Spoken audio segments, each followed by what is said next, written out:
Well, I guess Star Wars book coming out next summer. Chob. Can you imagine? Welcome to Behind the Sins, presented by CinemaSins. Welcome to Behind the Sins, your weekly look at all things cinema sins, TV sins, and commercial sins. I'm your host, Aaron, but not that Aaron, of course. And this week, I'm joined by CinemaSins staff member Jonathan Watkins. Hello, hello. Jonathan, it's good to have you back. Yeah, man. Good to be here. I did not intend for you to be the first guest of both rounds of writers, just the way the schedule worked out. Well, and I actually wrote on a decent amount, so that worked out. I tend to get put on. I don't get put on all the horror stuff, but you've been on a lot this last month, though. You've probably got like an 80% chance that to guess that I was on it. It might be true. Well, because I was looking, because I already had you on the 1 week, but I was just like, there was 1 week. Here it is, October 2nd. The week that I had Chris on, it was like you were on 3 videos. Yeah, 2 CinemaSins videos and a TV Sins. I mean, you're pretty consistently on. At least for the main channel, you're like 80% chance you're on in October. So yeah, that's happened. And a lot of these we wrote like months ago. So like I forget they're even coming out. Like when I saw the 2 this week, I was like, oh yeah. I was about to say like busy month for you, but no, probably busy like 3 or 4 months ago for you. It is. It is a busy month, but it's videos you're not going to see until like end of the year or whatever, November. So, but like these were done like August and September probably. So yeah, you were on 3 of the 4 or 3 of the 5, I guess. I don't know if you'd had any hand in commercial sins this week, but you were on the 2 CinemaSins videos, the Monday House of the Dragon, and when I asked you, you were also on what was supposed to be Wednesday's video, and then that got flopped. Yeah, I believe you. I don't know. I usually don't. If Aaron says something to me, I forget about it. So yeah, but I don't know what that was supposed to be. It was supposed to be next Monday's video, if I'm correct. Okay. So yeah, sometimes there's a few days where we have to wait. So yeah, and that's fine. And you know, I think a lot of fans have been waiting for Andor, so it's all good. Yeah, nobody would have known that it wasn't the plan until I just told them it wasn't the plan. Yeah. For sure. So, but yeah, you were supposed to be on every single video, so it's like, well, how can I not? And Jeremy is your co-writer on the both CinemaSins ones. So I was like, should I just have Jeremy back to back? And he sent me a bunch of stuff though, so it'll be like he was on here. Oh, nice, good. Yeah, I thought about just being like, should I just have him back on? But I'm like, no, we'll wait, whatever. We'll have Jonathan back on. It's been a while, so lots of stuff to talk about this week. You ready to just get into it? Yeah. Let's dive into the SinSide Scoop. What's he building in there? I've got a secret. Pay no attention to that man behind the curtain. This is a true story. We'll start off with Monday's video, House of the Dragon, episode 3, second of his name. You and Daniel writing on this one. Mm-hmm. You weren't doing House of the Dragon when we had you on the first time. Had you been watching the show out of leisure or pretty much only out of like necessity? I don't remember where it was at. I watched the first like 4 episodes when they came out, I think, because I worked on like all 4 of those in some capacity. But then I haven't really had to write on it for a few weeks, so I just recently got caught up with it because I have one of the later. I don't think it's a spoiler. We're clearly doing the season because we've done 3 episodes so far, so I don't think that's a spoiler. Recently, like this past week, I watched like 4 more episodes, so I have not seen the last 2 yet, but I've caught up through the 8th episode. Are you liking the show? It's okay. I mean, I didn't watch Game of Thrones till TV Sins came into existence. I think I had seen like the pilot, but like I hadn't watched it regularly. Sure. Yeah, it was funny. Since Jeremy was on last week, I asked him what he thought, and he's like, I haven't seen it yet. And then I saw him tweet out like a couple days ago, like, I caught it on one of the marathons, and he's like, I'm just kind of bored. Like, it's fine. There's a lot of political chess, I guess, and the time jumps, even though I guess they're necessary, are really jarring sometimes. And also, like, this is a later episode, but there's a later episode that has this really awesome ending.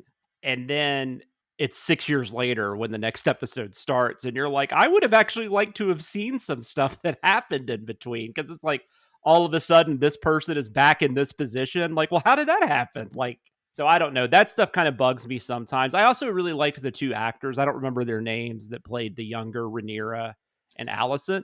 I like Emma Darcy and Olivia Cook fine. I mean, as far as currently, and we're not to that point yet here. But Right. that also I found a little jarring just because it was like I was enjoying them. So I don't know.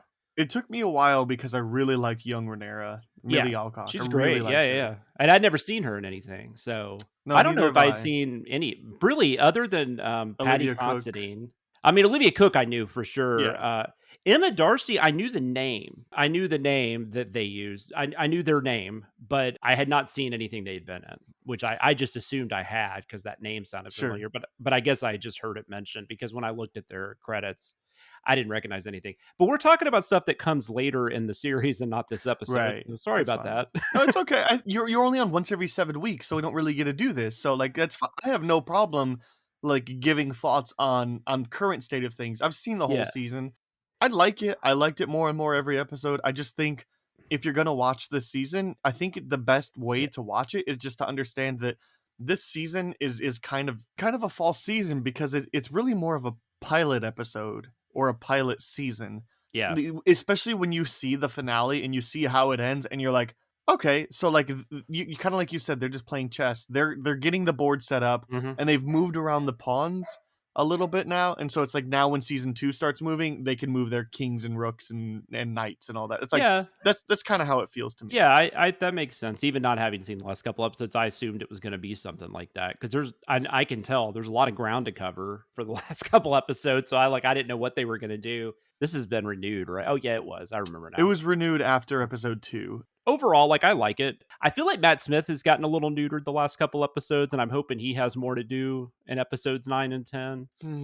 But I guess I'll find out. Well, he's not in episode 9 at all. Oh, So okay. there's that. And I like the whole like we're bucking trend. This is going to cause a lot of drama with the other people involved because it's Yeah. like the Risa Fawn character. He probably is an asshole, but it's like when you think about that world, that time period, everything that's going on, like what he's saying, like isn't wrong, but it's just it's Sure. kind of unfortunate because he's just saying stuff like, look, if she takes the throne, there's going to be chaos. Like and he's probably right. Yeah. Like he's probably not wrong, but that doesn't necessarily mean you shouldn't do it. But Right. you can kind of still see his position and his side of things. Well, we can use this as a transition point to get into the video because this is the episode where we kind of realize like his intentions and things. And Is this the one where he gets does he get fired in this one? yeah, this is the one where at Okay. the end he gets fired I get confused.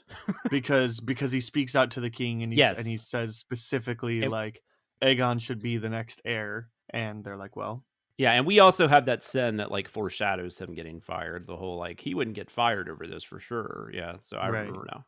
so some of your favorite sins for the video. I just liked Daniels used the term Rube Bloodberg, which I thought was really awesome. And also I like Daniel. Daniel's got the big words. He's got like the 7 cent, like the 25-cent words or whatever you call them. But is there a rule that if Matt Smith's in a show, something has to be dimensionally transcendental? So that was such a Fair. great. And then the other one I had was that feeling when everyone is worried about the king's heirs, but you're the only one concerned about the king's stairs. So those are all It's a nice Daniels. wordplay. Well, I had a couple. I mean, first of all, you had It's Morbin Time, and I still haven't seen Morbius, but I love the memes that have come from it. Giving a toddler wine. They already stumble around and pee wherever they live, so you don't need to add any Yeah. alcohol to the mix. I think that was one where Daniel expanded on it. I think I had just written giving a toddler wine, and then I think Daniel was like, "Well, what about this?" And I was like, "Oh, that's perfect." So Yeah. And the other one I have was he does not have the king's nose. As we can see here, the king's nose is firmly on his face because that's the one that's he's talking about his child. He's like, "You have my nose," and it's just one of those like.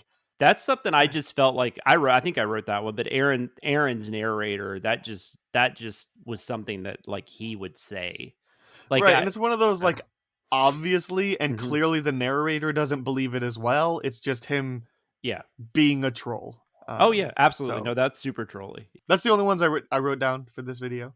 And I didn't have any questions about any of the sins, but I did have a comment. I just wanted to say there was an outtake that had like the toss a coin for the Witcher song. And there was a lot of people that were like really loving that outtake. So I don't know. Yeah, what little I read, I saw some people mention that. I'm almost positive that was Daniel because if it was me, it would have just been an accident. Like sometimes I will just type phrases in and see what I get, Uh-huh. but I'm almost positive that was a Daniel thing because I don't know much about The Witcher. I've seen the first episode and that's it. So I played the second game and that's it. So nice. um let's move on to Tuesday's video. This is The Black Phone. You and Jeremy writing on this. I love this movie. I think it's my favorite horror film of the year, and that's saying something because I think The Black Phone, Scream, and Bodies, Bodies, Bodies are all excellent horror films. And I've heard really great things about Barbarian, and now that it's on HBO Max, I will probably watch it soon. And I liked Halloween Ends, so like it's been a good year for horror films that I might like, and The Black Phone is the top for me. I think it's like my fourth favorite film of the year so far, behind Everything Everywhere All at Once and Top Gun and probably something else. I don't remember. I loved the movie. Did you too? I liked it. Yeah, I think you liked it more than I did, but I liked it quite a bit. I thought it was pretty creepy. I mean, kids getting kidnapped and stuff is always obviously going to add a little bit of tension to there just because it's a kid. But I thought the actors are very effective at playing the kids, especially his sister. Mm-hmm. She's really funny. And then also I thought it was interesting because outside of like the horrible thing about Ethan Hawke being a kidnapper and a killer and all that kind of, maybe a rapist, I don't know, but all that kind of stuff. You also had the stuff with the Jeremy Davies character, the dad, where like they really focused a lot on their home life. And I thought that created an interesting parallel to everything that was going on. I mean, obviously I'm not saying I like the Jeremy Davies character and the fact that he beat his kids, but they gave him more depth than I think most of those types of characters. Because abusive parents, which Jeremy's got some sense about that trope that needs to go away. Abusive parents is a horror staple.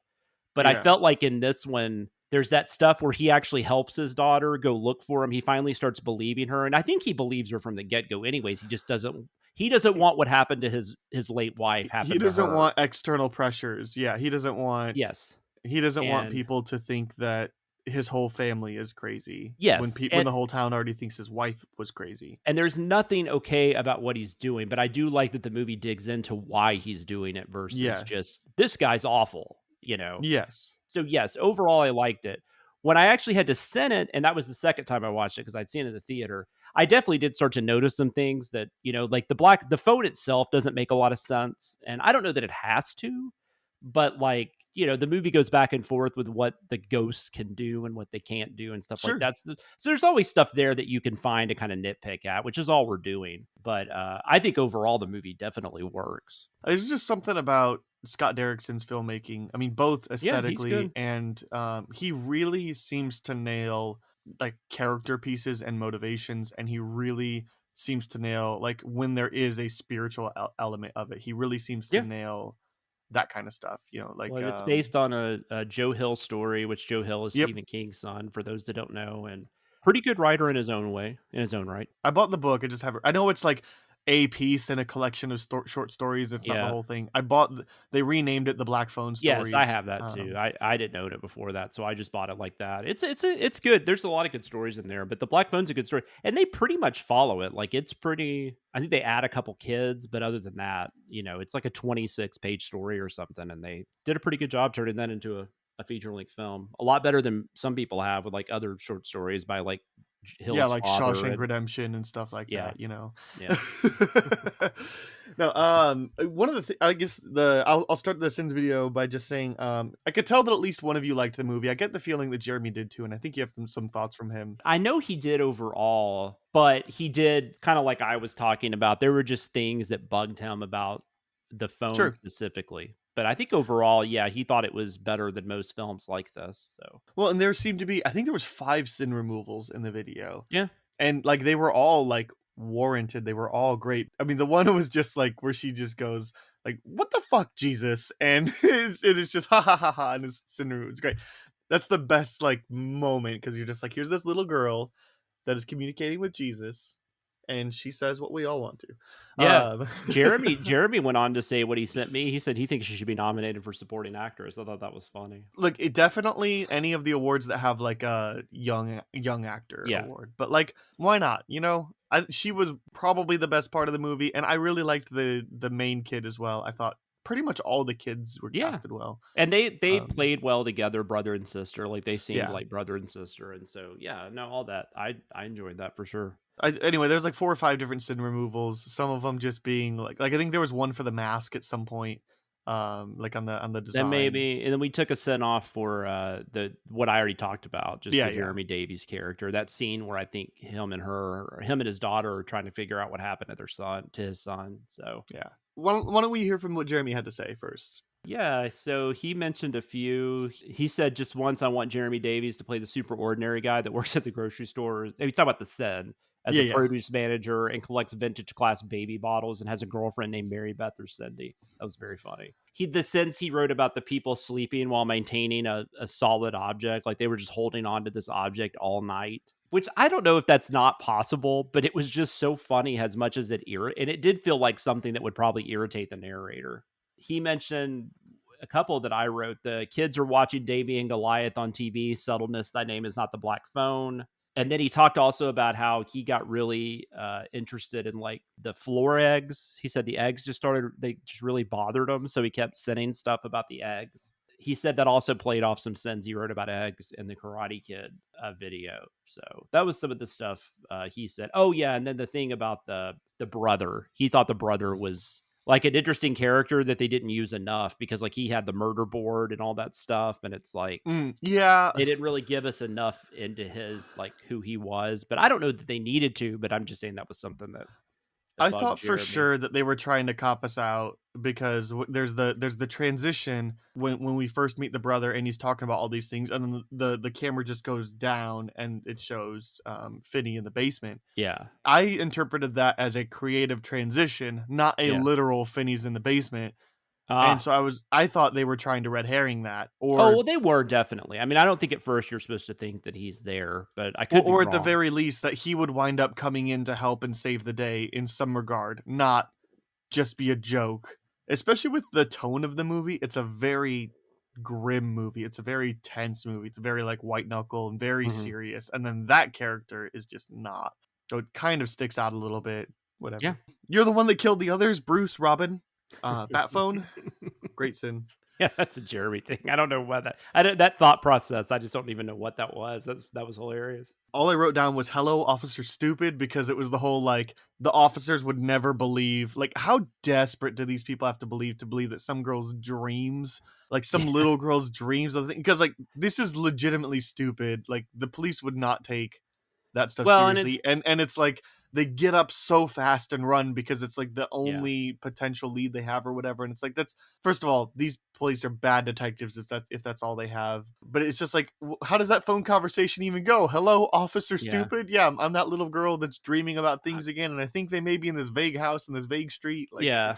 I mean, I kind of get why they go talk to her initially because she clearly knew things that they had not released. So they had to be like, why do you know Yeah. this stuff? But they were probably more thinking maybe she knows the killer, maybe she's related to the killer, something like that. maybe you know? something subconsciously, Yeah.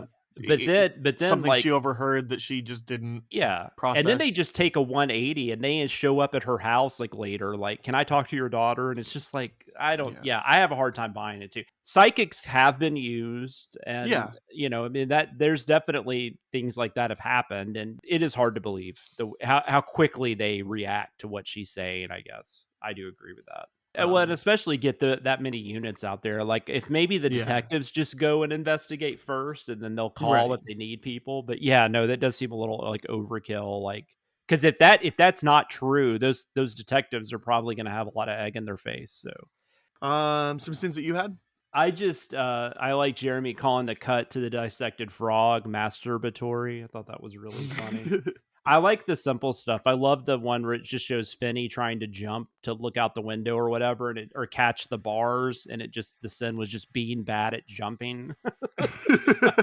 Because he does actually look awkward. Like he looks like he's thinking about jumping or something. And then I already mentioned the stuff with the parents. I just found that pretty fascinating, the depth they went into. I just like I think a lot of movies, like the first like 30 minutes of this is spent on just developing these kids and stuff. He doesn't get kidnapped till like 25 minutes in or something. So I kind of dig that they actually did that, though. I think that makes it a little more interesting than just your average horror film.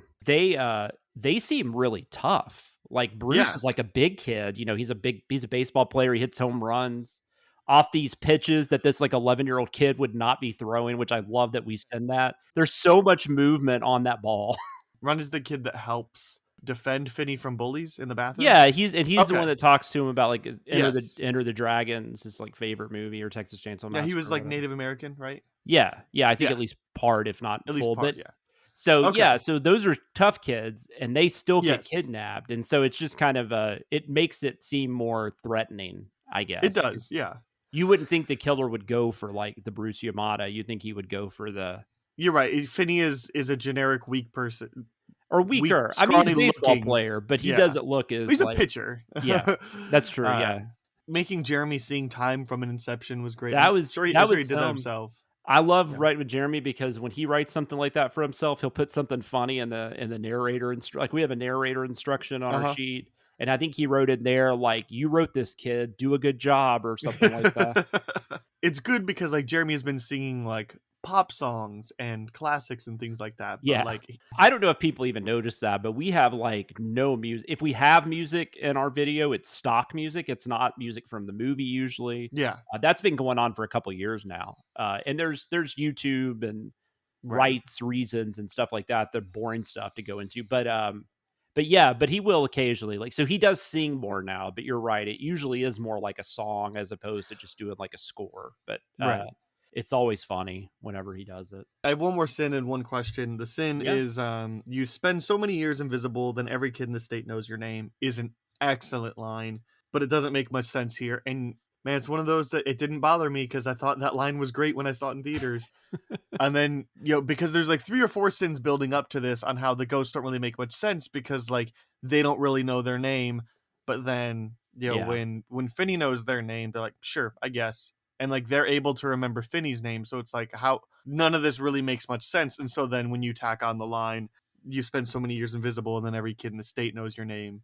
It just muddles everything. Yeah. And it just, yeah. No, but it's a good line. I don't think I wrote that one, but I don't remember right now why. Because I mean, I still would have reviewed it and been like, yeah, that's cool, but I just don't remember all the details about it. And then the one I have is there's a sin that says finding out that the entire school is talking about your humiliation. And yes, this is me, the narrator, speaking from historical experience. So my question, given that this is the narrator, not Jeremy, not Jonathan, Yeah. is what humiliation do you suppose a person like the narrator experienced in high school? I don't know, man. I mean, I would think he would have experienced plenty, but then I also wonder how much like people maybe just would leave him alone because they'd be like, this dude is weird. So like he complains about everything. Like I just don't need that negativity in my life. So I don't know. Maybe they would just leave him alone.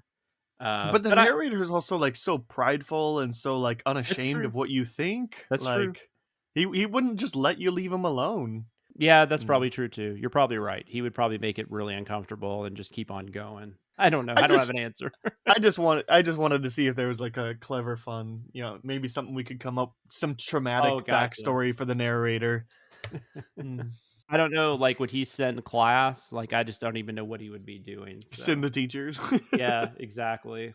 I like this question. So if you have thoughts on what humiliation the narrator suffered, Yeah, I'd then like to hear. reply to the tweet for this episode on what you Yes. think it would be, or throw it in Discord or something. I think that'd be a lot of fun.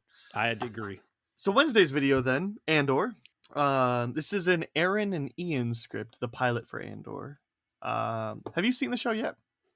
I've seen this episode. I reviewed this script. I have not watched any other episodes. I liked it, but it's just a time thing. I just haven't had time to get back to it. And I was watching this video thinking I'm probably going to have to rewatch this episode whenever I decide to sit down and actually tear into it. But it's not over yet, right? Aren't there like 12 episodes or something? Or did it just air its season finale? I don't even know. No, I don't think it's over yet. I think it's getting close. I think it's definitely more than the 6 Yeah, it they've should been be getting running, close. and more than 10. I think it's the longest Star Wars series so far. It's like 12 or 15. I can't remember. I haven't seen the show yet. I really want to. I've been really excited, especially with how well those first 3 episodes that were released together were received.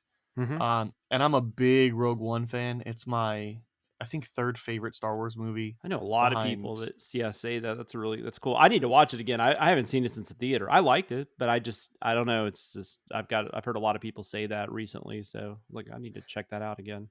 I think it's a combination of, I think all the cast is terrific, and I really, really like there's a lot of like moments in this movie. Like rebellions are built on hope. Yeah. And stuff like that. No, I think you'd like the show then. I know Aaron loves it.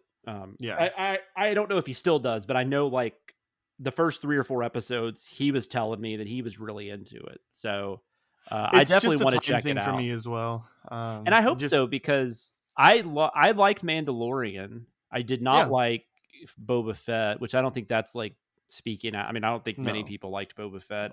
Obi-Wan was okay, I guess, but I'm not a fan of the prequels, so I maybe that's why I didn't get into it as much. I don't know, but maybe. But this one felt very different, and Sure. I like heist stuff. So if this is like a heist thing, I'm down. Well, and there's a sin. We could transition Yeah, it's to the fine. video. Then there's a sin about Cassian Andor isn't going to kill this person, and then that's going to leave a loose thread, and then he shoots him in the air. It's just like, oh my god! Like Cassian Andor is not a good person, particularly. I think is ultimately a good person, but like he makes bad choices, or he does things like kill people, Yeah. Which typically we don't root for the people that kill people unless they kill the people that are killing people in Star Wars, so I think that's going to be an interesting thing, because this may be the first time that we're following an anti-hero, or at the very least not essence of hope kind of character. Yeah, no, he's not Obi-Wan, or which maybe Obi-Wan had a little bit of edge to him, but I know what you're saying. I mean, well, and like even like Mandalorian, like he's got his code, but he abandons it in the first episode. Yeah, pretty much. And he still lives by his code, but his way. So it's like I'm excited for maybe a little bit of grim Star Wars. So anyway, do you usually just wait till the shows are over and then you go watch them all at once, or? No, it's just with current job schedules and responsibilities. We've had a lot of weddings recently, and I've been since editing this show, like adding that to my weekly workload of things to do. We just don't really have time to get around to a lot of things. So I think we watched Obi-Wan in real time, and we were watching House of the Dragon in real time because my wife was really excited. So we'll find some things to watch in real time, and then the rest of it we're just trying to get through. And we'll get to it when we get to it. I really want to watch this one though, especially with all the hype. Yeah, I do too. Like it seems like this show is more generally liked than any of the stuff that is on our back catalog, like She-Hulk, and which She-Hulk was also really liked, but like, and Miss Marvel, and I still haven't gotten around to Moon Knight. So this seems to be really well received so far. Not a ton of word of mouth about it, but everybody that is talking about it, at least in my sphere of Twitter, is really liking it. I agree. Yeah, She-Hulk's one too. I've watched like the first 2 or 3 episodes, because I will say, like, we had to talk about this, because all of a sudden, because we try to insta-send or keep up with like the Marvel shows, the Star Wars stuff, and Game of Thrones, but then we had She-Hulk, Andor, and House of the Dragon all drop at once, and Rick and Morty. And Rick and Morty, I mean, that's pretty automatic for us. Those videos do better than just about anything. So, I mean, it's a no-brainer. So we actually had to, for the first time, we had to be like, okay, what are shows that we're not going to be able to insta-send right away? And so, Andor and She-Hulk just kind of had to be set aside. Not going to be surprised if we go back to both of them at some point, but I don't know when and where. But yeah, I think this will be a pretty fun one to do. So. Yeah, if we get back to it, and I'm definitely going to watch it at some point. I'm with you, but it's just too many shows. There's just too much out there. I wrote one sin down here. If nothing else, at least this interaction confirms that a long time ago definitely predates the book and the older tricks it contains. Yeah. And then 2 very vague ones. I mean, there was the sin about like how accents are stupid in Star Wars, because you got to assume that this guy. And I like to think this was an Ian sin, because it was very like I don't know for a fact, but it has to be. It has to be. Yeah. But it's like, here's a Scottish person, and a long time ago in a galaxy far, far away. So that person must have somehow made it to a northern part of a tiny island. And that's why I love the variety of our writers, because that's just not something I would ever think of. Like that's just not, I mean, I don't know. That would never even come to me. Like, I might think of, why do some of these people have imperial accents and some of these people have American accents? Like, there's no consistency here, given that they are saying this was in the same universe. It's just a long time ago, Yeah, the other well, side of the look at universe, Star you know? Wars, which I just refuse to call that movie A New Hope. It's Star Wars. But if you Sure. go back and watch Star Wars Episode 4, A New Hope, I guess, like Carrie Fisher has a British accent for a minute and then it Yeah. goes away. And then just about everybody else is British, but that's just because most of those actors are British. It has nothing to do with anything other than that. But I feel like people, just like anything else with fandom, they start, noticing stuff like that and try to make it something that it's where it's just Lucas hired a bunch of British actors. And then the other thing was sending the subtitles. And there was a subtitle sin in the black phone too, because it just said Mhm. smirks under the mask. And it was just like, this Oh, is a yeah, that stupid was thing. crazy. It was like, Went on what for is a that? while. But yeah, so there was one in Andor too that was just like they're speaking another language and the subtitles just say speaking language. So like there's no way to find out what they're actually doing. It's just Yeah, like, that they do this that is why we create sometimes. languages. Like this is stupid. Your subtitles suck. Well, and they even do this like in just dramas where like it'll just say speaking Spanish, but I guess whatever they're saying, it's not. We don't need to know what it is, but I don't know. Like, why wouldn't you still just put what it is? Because that would be good to know. Yeah. At the very least, like here's what they're saying. They're speaking whatever about today's weather. I don't care. Yeah. Some of the sins you had? Aaron's rendition of Roxanne by the Police. I just thought that was really funny when he was just singing. Sins are always fun. We interrupt your prequel series to a prequel movie to watch this prequel sequence disguised as a flashback. I thought was really funny. And then I also like Star Wars pretends that adding an extra M to Tim makes it more galactic. The only thing I had was a comment on YouTube. Denise Gundez says Star Warsing finally takes it to place elsewhere in the galaxy than Tatooine, but Aaron is unhappy yet again and regularly because you know what's more fun than continuity? Contradiction. P.S. Don't get me wrong, contradicting Aaron is my second favorite Aaron, right after Fanboy Aaron. For sure. I agree. And then I saw the channel reply to his comment. So, and it's not Aaron, it's a narrator. No, it is Aaron. No, yeah, we like to play around with that. That's a CinemaSins thing too. I mean, we definitely Aaron and I did not invent that. I mean, that's no.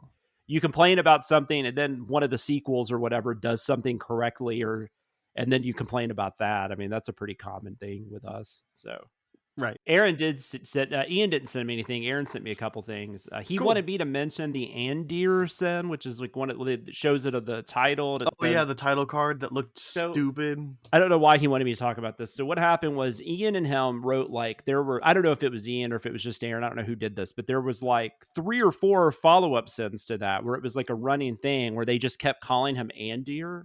And I was the third party reviewer and I didn't get it. And like, I didn't think it worked. And I didn't mind him keeping the first one, but I just didn't think it worked after that. And Aaron still was trying to keep it. And then he said it was funny because he said, I'd never push back. But then I pushed back on that. So he was like, well, I guess since Jonathan never pushes back, we should probably he's probably right. And we should just take this out. So, because I'm usually like, well, if it works for you, maybe I'm just not hearing it. Because that's hard too. You don't know sometimes until you watch it visually. But I was trying to like picture that. And I felt like it would just come off as he was just mispronouncing the name. And it wouldn't be like it was on purpose or that it was a joke. So that was the only thing that concerned me about it. It's a really dumb title card. Yes, it is. And that's what we were sending. I think that's what it's sending.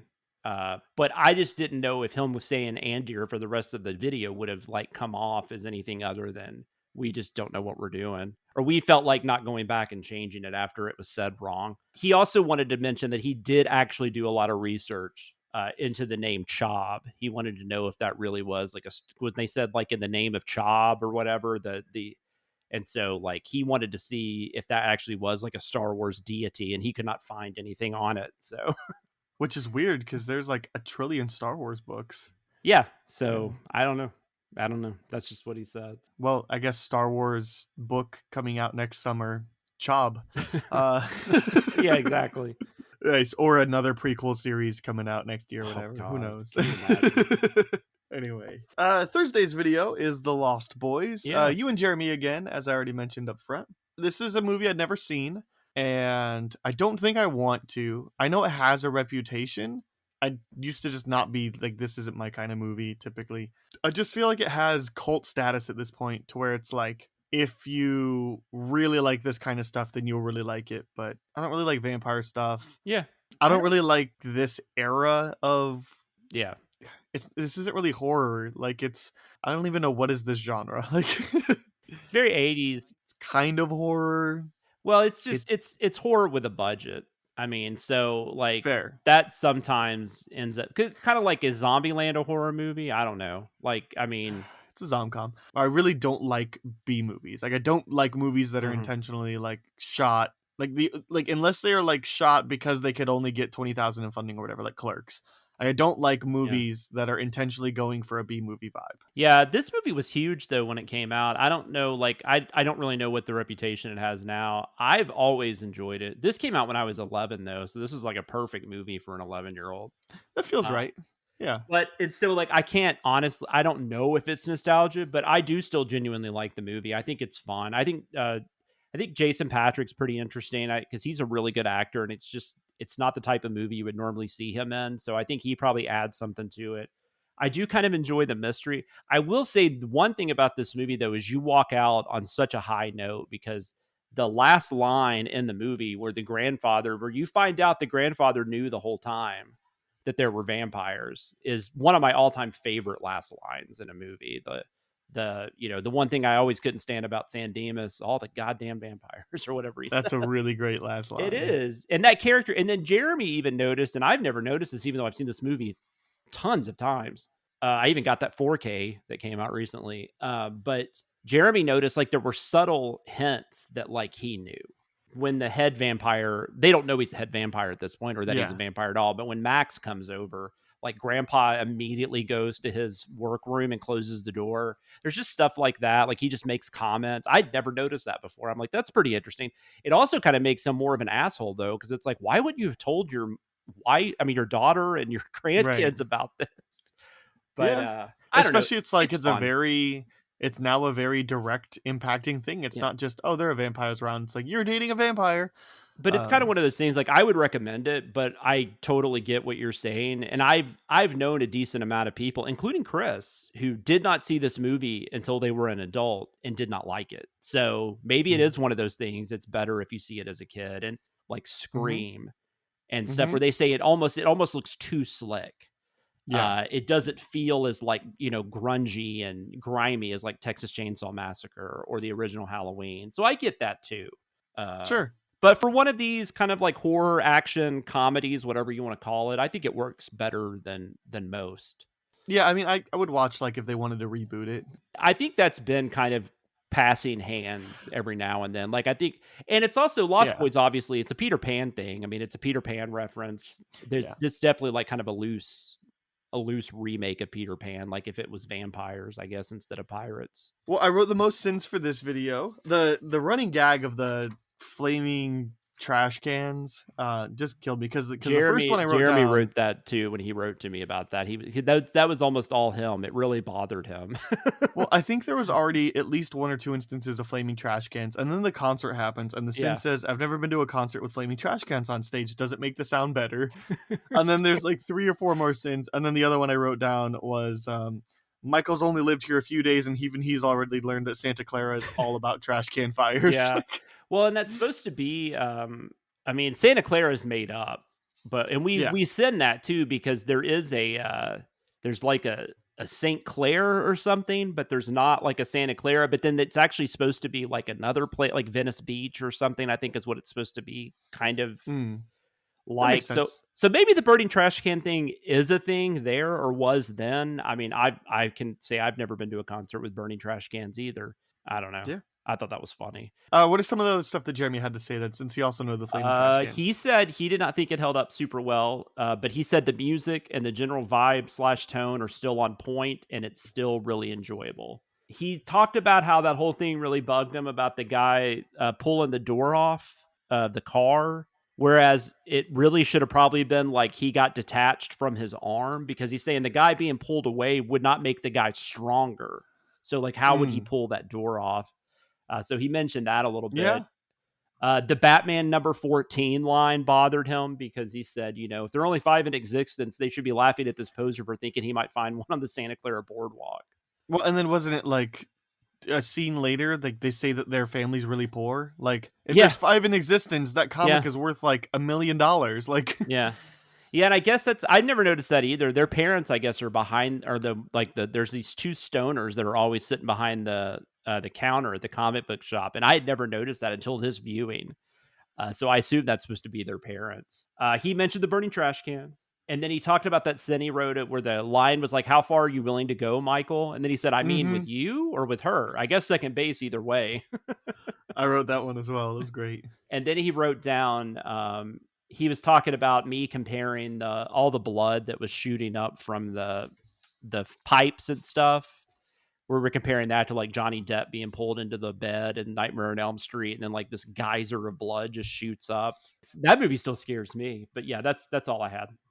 This is a sin for the fact that I've never had this much fun in the bath as this kid is having right now. Yeah. That's a weird scene because it's like I had a problem with that too while I was watching the movie. I couldn't figure out how old he's supposed to be.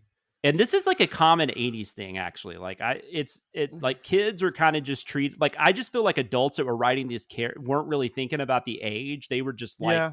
what various kids things can we do? But like that bathtub scene, like that felt like a 4-year-old or something, Sure. not Sure. like a 14-year-old or whatever he was supposed to be. But I Sure. could be wrong. Have fun in your bath if you like to have fun in your bath. I'm not trying to discourage it. I also had who eats supper at 8 p.m. Supper's between 5 and 7, and everyone knows that except the old people that for some reason eat at 4.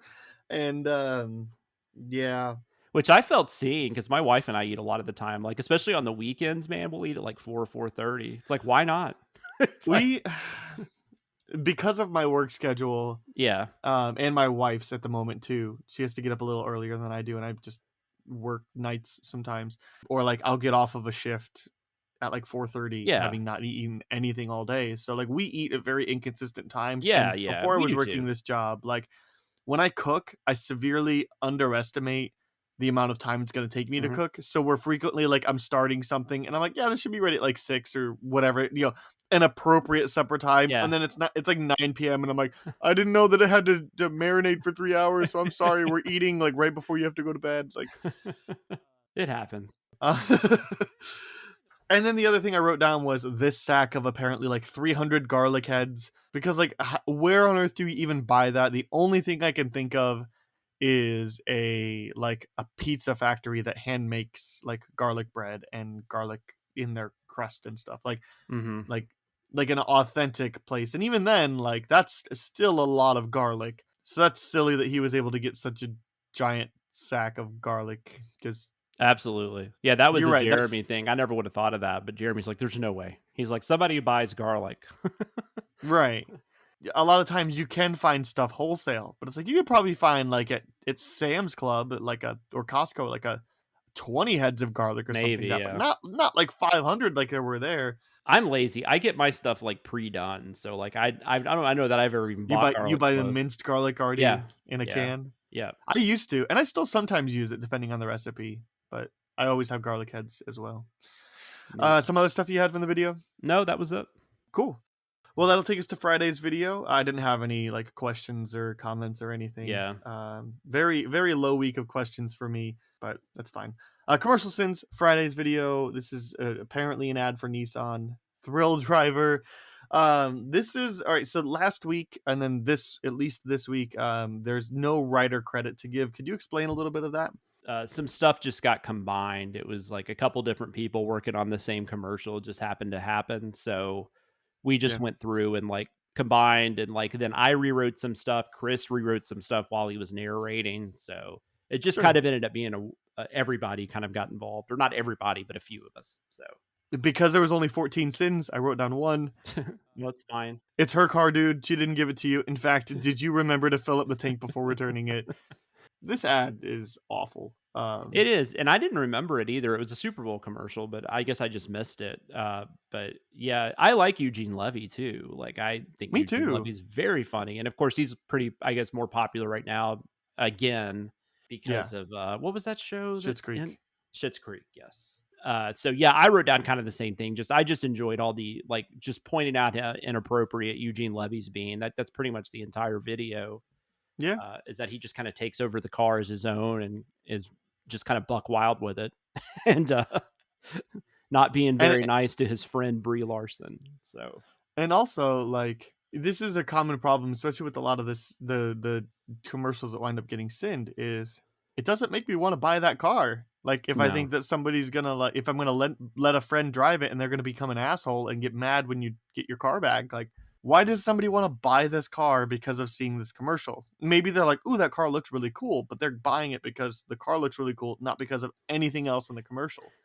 Yeah, I So agree. I don't you're know. just as good off having an Instagram ad, you I don't know? get car commercials just in general. Like they always have Most of those. them don't They make run any those sense. Christmas commercials. I'm sure they'll do it again this year, where like the people getting each other cars for gifts. Like that's like a terrible gift, by the way. Like not a terrible Yeah. gift, but Saturday Night Live did a sketch on that where they made fun of one of those commercials because, and the wife's like, "Wait, you bought a car without like discussing this with me?" You made a major financial Yeah, decision without consulting me. exactly. Also, Like like, what if she hates the car? Like, exactly. Like, I mean, it's kind of like wedding rings. Like, I mean, everybody do mm, whatever you want to do, and I know different things factor into that. But like, I definitely was like, yes, you should pick out like what you like, or engagement rings, I guess. yeah. Like, I want it to be something you want. So, like, you pick, so that's kind of how I my think there's wife and been I a have always been. But I think there's been a trend recently with engagement rings where people will buy just a really, like, generic mhm. stock one just for the moment, and then they'll go pick out, and the wife will get whatever she wants on their budget. That's not how we did it, but She wanted this very specific cut and all that kind of stuff. I wouldn't have known that, and she still wears it. So, I mean, that's money well spent. my wife I just asked her, and she's like, I don't like square Yeah, yeah. diamond. Like, she just told me the things she likes and doesn't like, and I was like, cool. And then I went to a jeweler and I was like, hey, here's the thing she likes and doesn't like. And then I It's a picked way to something, I'm do like, it she'll too, for like that. sure. That's the biggest check I'd ever written in my life too. I remember just being like, "Holy shit." I was both excited that I could write a check for that much, and also it just kind of made me almost faint. Combination of a lot of stuff. I'm not saying it was like we're not talking about like $1 million ring here. I'm not saying that. Yeah, yeah, yeah, I'm yeah. just saying for 27-year-old me or whatever it was when we got Yeah. engaged. I was 23.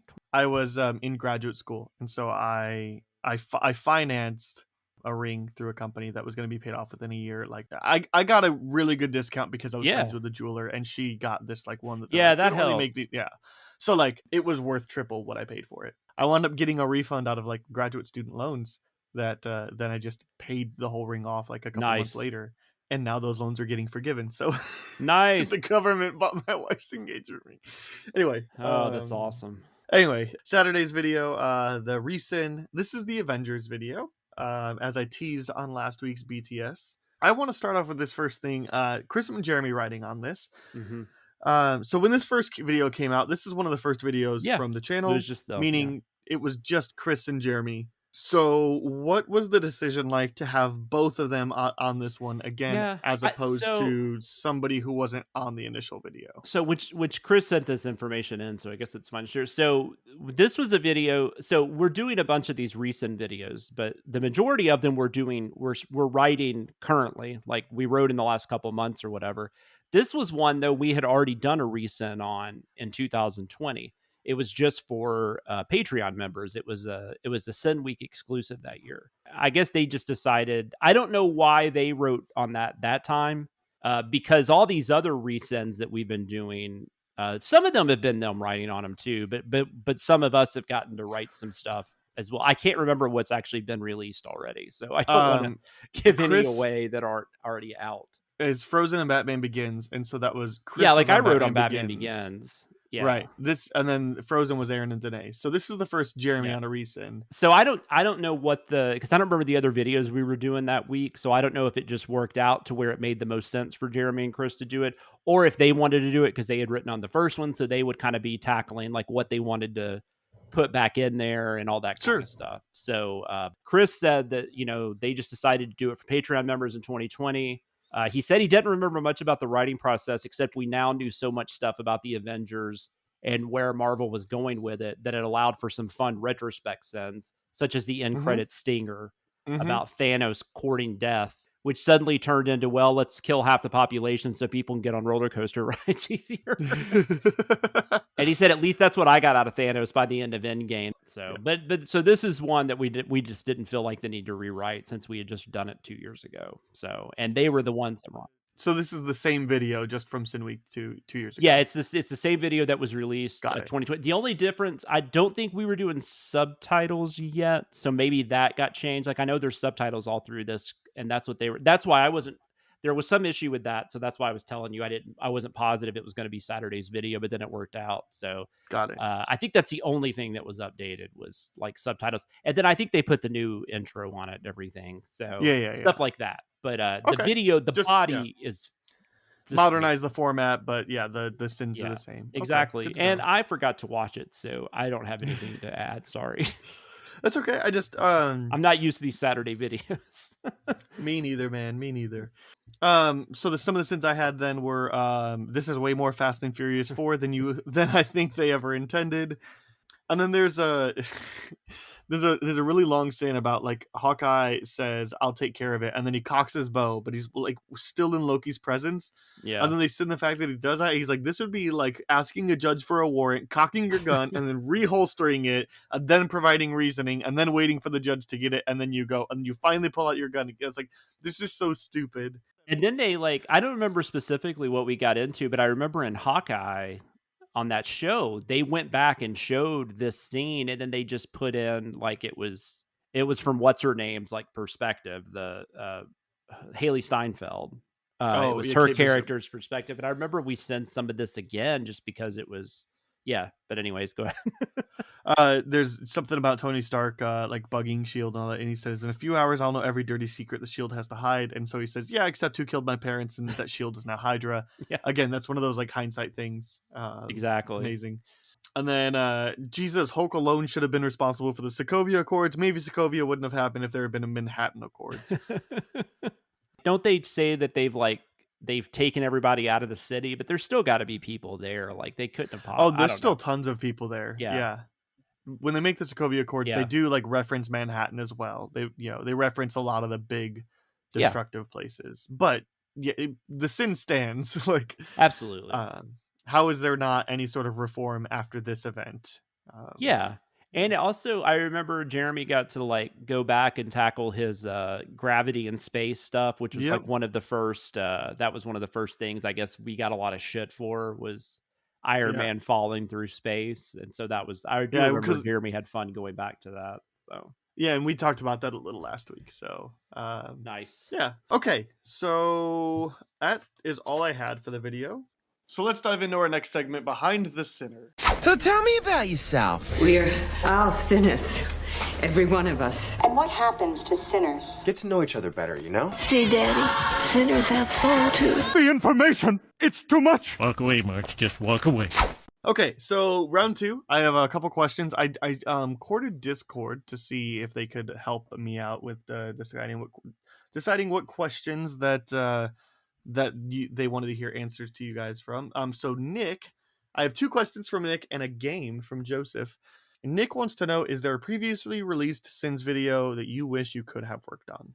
I mean, there's always some, like, because sometimes we'll see him on the schedule before Chris is actually, I'm going to have to go look at something on the schedule, and sometimes he'll already have stuff written in, but we won't have the, who he assigned yet. So, I mean, I'll be sitting there thinking, oh, that'd be cool if I got that one.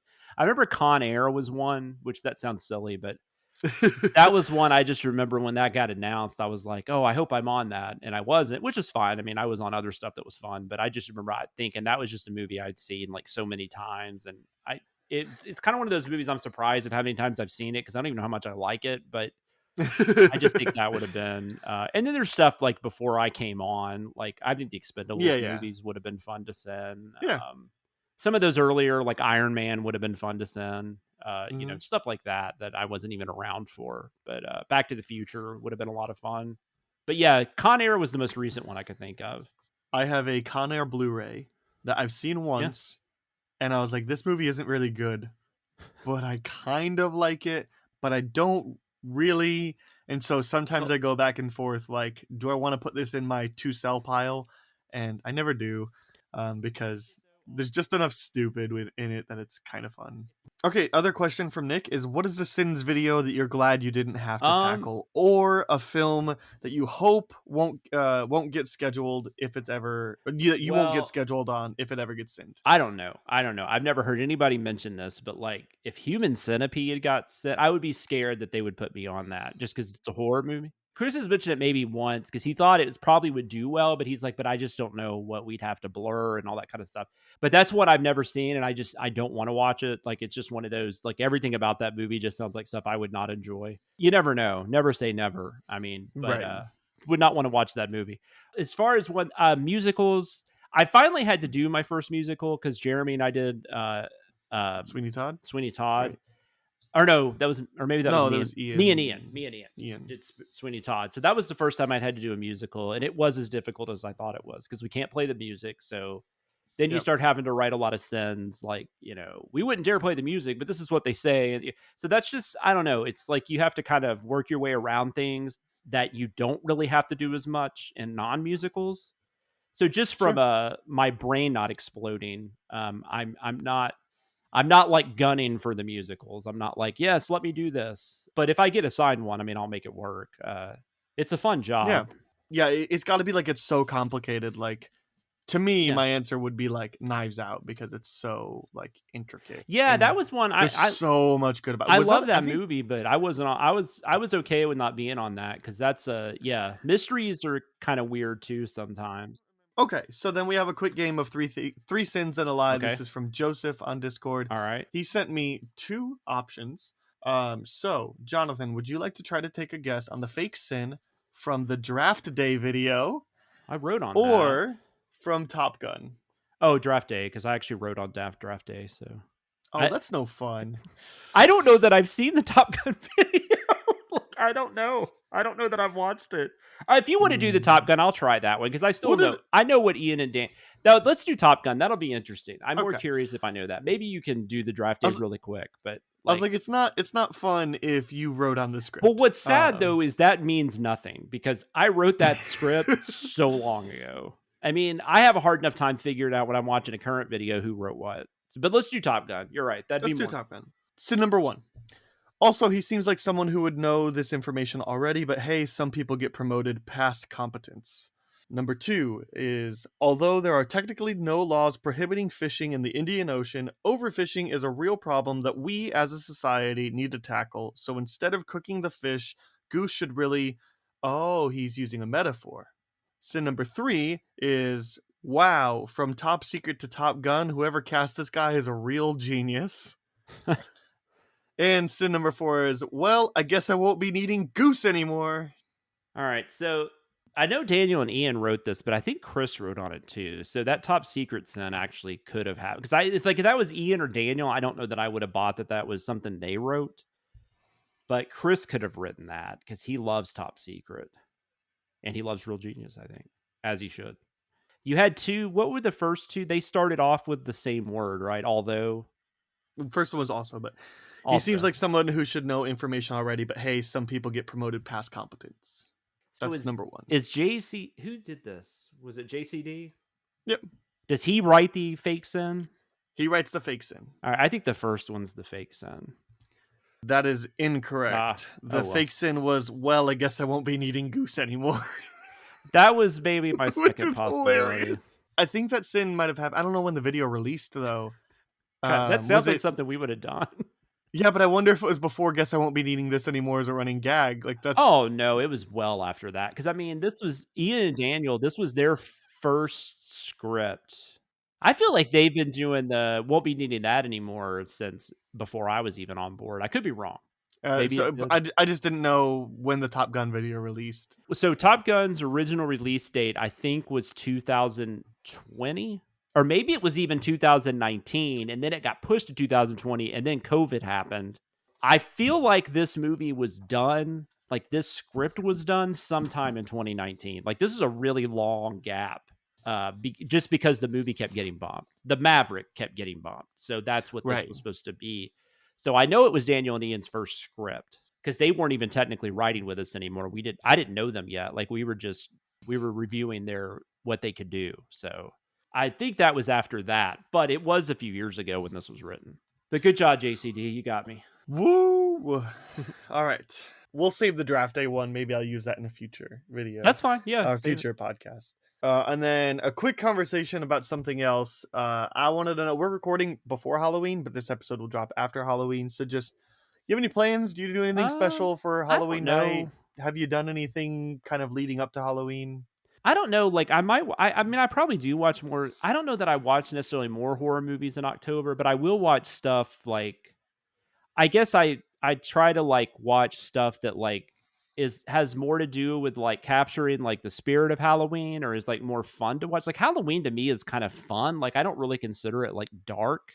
So like super bleak stuff, like I'm not watching like Ari Aster movies and like The Exorcist and like The Shining. Like I don't know, stuff like that. That's like I'm more probably watching like silly slasher films or like stuff set on Halloween that might not even be a horror film. Like I watch Arsenic and Old Lace almost every year, you know, stuff like that. And so I don't know.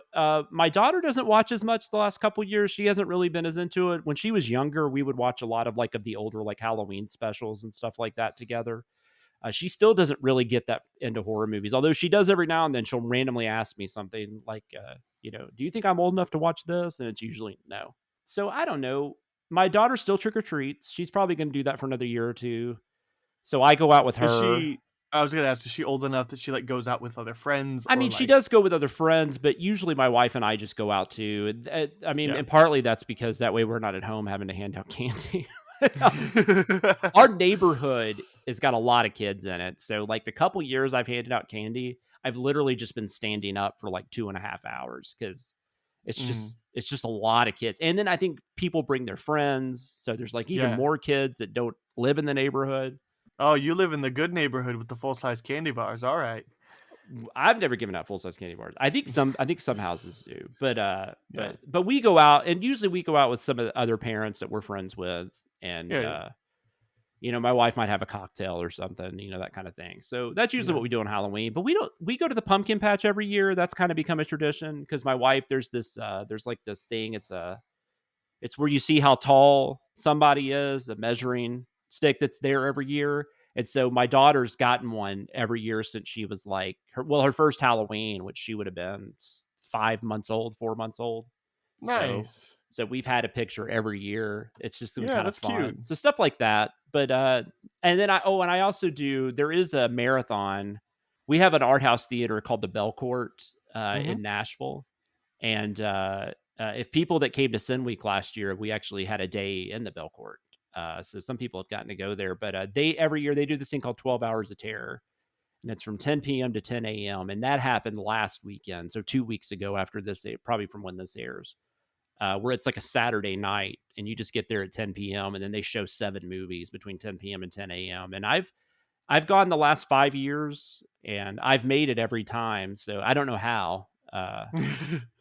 It's like the one like younger kid thing that I do every year. So that's kind of become like a tradition. So they don't announce the movies ahead of time. So it's always a surprise. You have no idea what they're going to show, which that's part of the fun, I think. So sure. Yeah. That's part of the fun. Cause you could get Halloween and Nightmare on Elm Street and, you know, and they show a lot of obscure stuff I've never even heard of, which is cool because I mean that seems to be harder as the years go on. There's less stuff I haven't heard of, but they find stuff, usually foreign films. I would prefer to watch like if I like the big releases, you know, like I would like to see Halloween on the big screen. Yeah, and they'll do stuff like that. They'll usually have at least one pretty big one, and then they'll do some obscure stuff, and then they'll have like some fun stuff. You know, they do a good job. It's really fun. If for some reason if you move to the Nashville area or you're in the Nashville area and you didn't know about it, I would definitely check that out next year. It's if it's something you think you can do.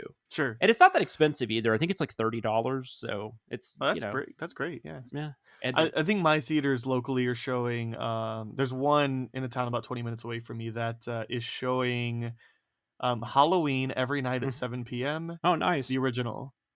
And they're also showing Bram Stoker's Dracula. Yeah, that got like that's a 30-year anniversary this year because I saw that was showing at a couple theaters out here too. Yeah, but Halloween a lot of times local theaters will show that, which is fun. That's a fun movie to see on the big screen. I wouldn't mind like doing a Halloween series marathon at a theater. It's like if That'd that be 10 fun. p.m. to 10 a.m. And a lot of that's the thing. I mean, there's all types of movies, but I like it. A lot of the marathons, they tend to try to do stuff that works with a crowd. It has more to do with that than anything. So that's always fun. Because that's part of the fun. You're watching the movie with like 300 other people. That's not something you would be doing if you were watching it at home, obviously. Right. So. I would love a time machine, and I really want to go see Halloween Resurrection in a theater with an audience. Nobody would buy a ticket to that movie now, but that, to me, that's a perfect, like, how are there not screenings like The Room and Rocky Horror Picture Show of Halloween Resurrection? Like, that is a gimme. I don't know. Probably because, well, I don't know who owns it now, because I mean, I don't know if the Weinsteins probably have nothing to do with it now, but Miramax still. It is Dimension. It was definitely Dimension that put it out. Dimension. So whoever owns that. Yeah, for Halloween we just so I live in a relatively big neighborhood, but Yep. like my street is one of those that it's kind of like the tertiary streets. Yeah. So like we don't get a lot of trick-or-treats on my street, even though there's a good amount of kids in my neighborhood and certainly like a good amount of trick-or-treaters. Yeah. But it also just gets really cold where I live, so I think like a lot of times parents are like they're not doing very much. Yeah, it's gonna be like trick-or-treating. Yeah, see, it doesn't get cold here. What's it gonna be? Yeah. It's gonna be 69 tomorrow's the high. So see, that's perfect actually. High 69, low 35. So like somewhere in the, so anyway, it's always cold. So I think parents don't want to stay out very long. So they definitely don't make it to my street. So, but I invite some friends over. We throw a bonfire in the driveway, and then we drink beer and we hand out candy. Yeah, a lot of neighbors do that in our neighborhood. So we usually end up at a couple of those fires for at least a few minutes or something. Yeah, a lot of the adults are like stay for a little bit, and they're like, we just want to warm up for a second. It's like, stay, cool, have a beer. But yeah, but I've never been like I think I feel like a lot of people that just know me, though, like I like horror movies and stuff, maybe they think I like get into it. Like we don't do a lot of decorating. We have very bare minimum. Like we have a few things. We always get a pumpkin and we put that out and all that kind of stuff. But like I don't think I get into it the way I've never been into dressing up. Like that's never really been something I've enjoyed, not since I was a kid. So nice. I like the season more than anything. I just love fall. I mean, it's a great time for sports. It's just the weather's changing, and it's just, I don't know. It's just kind of a fun time. And then that goes directly into like the rest of the holidays, like Thanksgiving and Christmas. So just, the last few months of the year usually are just kind of pleasant and fun. Sure. Well, on that note, I think that'll take us to Beyond the Sins. To infinity and beyond. Somewhere beyond my wildest dream. To boldly go where no man has gone before. Jonathan, what is something you want to quickly recommend, warn, or reca-warn? Well, I actually saw this a few weeks ago because also the Belcourt, they did a sneak preview of it that I was lucky to attend. But this weekend, as we're recording, the weekend of the 28th or whatever, Tar got a wide release. So I would assume more people are out there watching it now. This is the new movie. Cate Blanchett plays Lydia Tarr, who is a real person. This is about a composer. I don't know anything about composing, so I didn't know anything about this person. So I can't say what they're making up or if they're not making up anything. I don't know. But I do know I really like the movie. And I was kind of like going into it like I wanted to see it, but I didn't know if it was going to be anything more than like Cate Blanchett gave a really good performance. And then, the movie itself, who cares? Because a lot of the times I feel like that's what happens with some of these like biographies and stuff. But no, this movie works really well. It is long. I don't think it's 3 hours, but it's like well over 2. But I didn't notice that. A lot of that has to do with Cate Blanchett, how good she is. But it's also interesting. It fits very well into this time period with like the Me Too movement, and just more like stuff that shouldn't be happening gets reported, now. And she's like, her character, the real life person there's just a lot of things going on in her life that work in like a really interesting to make a movie about, I guess I would say. But I don't know. I really dug it. I don't want to say too much about it because I think that's part of the fun of it, just kind of seeing how everything plays out. Because I feel like it starts off as one kind of movie and then it becomes something very different. And it actually works though. Like it's not like It's not like a Whiplash kind of situation. I'm not talking about the movie Whiplash. I'm just saying, like, Yeah. the movie's not going to give you whiplash from, like, having a huge shift. Nothing like that. But I really enjoyed it the whole way through. I was just kind of mesmerized by the whole thing. And Cate Blanchett's amazing. I'm not going to be. I'm never good at predicting Oscar nominations, but I can't imagine she won't be nominated, and I wouldn't be surprised if she wins, but there's no telling what's going to happen between now and the end of the year, though. So there could be another performance, but True. It's one of my favorite movies of the year. Great. For my other podcast, I watched the original Night of the Living Dead Nice. this week, and I liked it. What I'm going to recommend for Beyond the Sins here is still, I think, my favorite, like, straight up zombie movie. No Zomcom, no nothing like that, no Shaun of the Dead or Zombieland, is 2004's Zack Snyder's Dawn of the Dead. It's legitimately great. And I haven't seen the original because it's incredibly hard to get your hands on a copy in 2022 because, again, rights issues. It was showing a 3D. They went in and made because it wasn't originally 3D. Dawn of the Dead wasn't. So, but that's so my understanding is there's a person that is making a 3D conversion that nobody wants to buy, but he won't give anybody the rights until they want his 3D version. Are you talking about a Dawn of the Dead, the 78, the original? Yeah, there's a 3D conversion that got shown in theaters this weekend though, and I didn't have it. I didn't. I think it's Regal Cinema has been showing it. I didn't have time to go watch it, but you should check if you've seen the original Night of the Living Dead. You should check out the original Dawn of the Dead. I agree that Zack Snyder's. I rewatched it a couple years ago. It did not hold up for me as well as I thought it would, but I still, I totally. There's a lot going on there that's interesting, especially that opening. Yeah, I would like to watch the original, but it is hard. It's just really hard to find to get your hands on. And so I actually found there's a recent 4K release. It's international, but 4K discs are region free. So I had to order from like Amazon Shopping UK. Oh, cool. Or something like that. Yeah, so I just got I got the Night of the Living Dead 4K. That was Criterion though. The Criterion. Yeah. I have the standard Criterion. But you did like Night of the Living Dead? I liked it. I didn't love it. I liked it. And I think it's just like, as I mentioned on the other podcast, like so much of it is like it's giving you information that as somebody who's watched Shaun of the Dead and Dawn of the a million movies, like it's giving you information that I already know. And so if it's your first zombie movie, I think it's great. But if you're already very familiar with the rules in the world, it's very slow. That ending is it's really a great ending. Good. Like that. Yeah. That I guess final shot, no pun intended, is I'm impressed that they went there in the late 60s, and I'm glad they did. But yes, you're talking about Zack Snyder's. I'm sorry, I didn't mean to. No, it's fine. I just I really, really like this movie. I think it's a good introduction if you've never seen a horror film, but I also think it's just great if you have seen zombie movies, you haven't seen this one. There's a little bit of it that doesn't hold up quite as well. There's definitely a disturbing scene. So if trigger warnings are a thing for you, there is a zombie baby that is a very, very disturbing scene. But I think it's a lot of fun. Like specifically, there's a scene where they're just like calling out like, hey, this person looks kind of like that person, now shoot him. And like Jay Leno, and it's not Jay Leno, but they're like, this person looks like Jay. Yeah, no, that's really great. Fun scene. I think it's also probably one of the last years you really could have made a mall movie. Like I just don't even know if that setting would have worked. 3 years later. I mean, malls exist obviously, but like I'm just saying it's not what it once was. Right. And I remember when it came out, I was a huge fan of the original, so I was like, that's weird. And who's this Zack Snyder guy? And because I guess it's also written by James Gunn, so like who I didn't really know that well at that point either. He had Sliver. His only credits were Scooby Doo. And then because Slither doesn't come out for another year or two, so.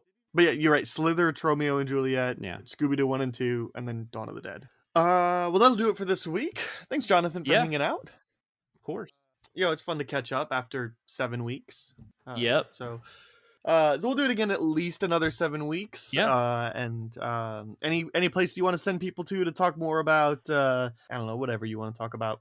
I am on Twitter at SamLoomis13. You can definitely holler at me there. I try to not go on there that much as much as I used to.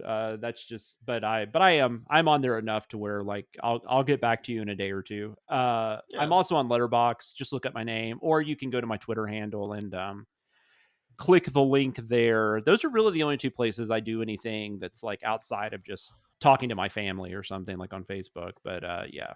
And then you can follow me on Twitter or Letterboxd as well at Schweitcastle. And if you're wanting to give some feedback on the show, I would love to hear that. As you can send that to the BTS Twitter, CinemaSins BTS, or you can send it to bts@cinemasins.com. And lastly, don't forget to like and subscribe wherever you're listening from, and come back next Thursday for more Behind the Sins content. Thanks for listening. Send any feedback to bts@cinemasins.com. And be sure to subscribe, rate, and comment. Find more ways to connect by visiting cinemasins.com/BTS. There are scenes where she has a bit of a British accent in that movie, but then it just goes away because it's, I guess, not a very good accent. Like, I don't know who they hired to write subtitles on those DVDs, but they were terrible. Like, I mean, they were just, they were never right. Like, not even close. So that is it for the SinSide Scoop. I don't think I ever said let's dive into the SinSide Scoop earlier. I think you did. Maybe you didn't. You can say it now if you want. I'll cut this in. Let's dive into the SinSide Scoop. There we go. I'll cut that in later.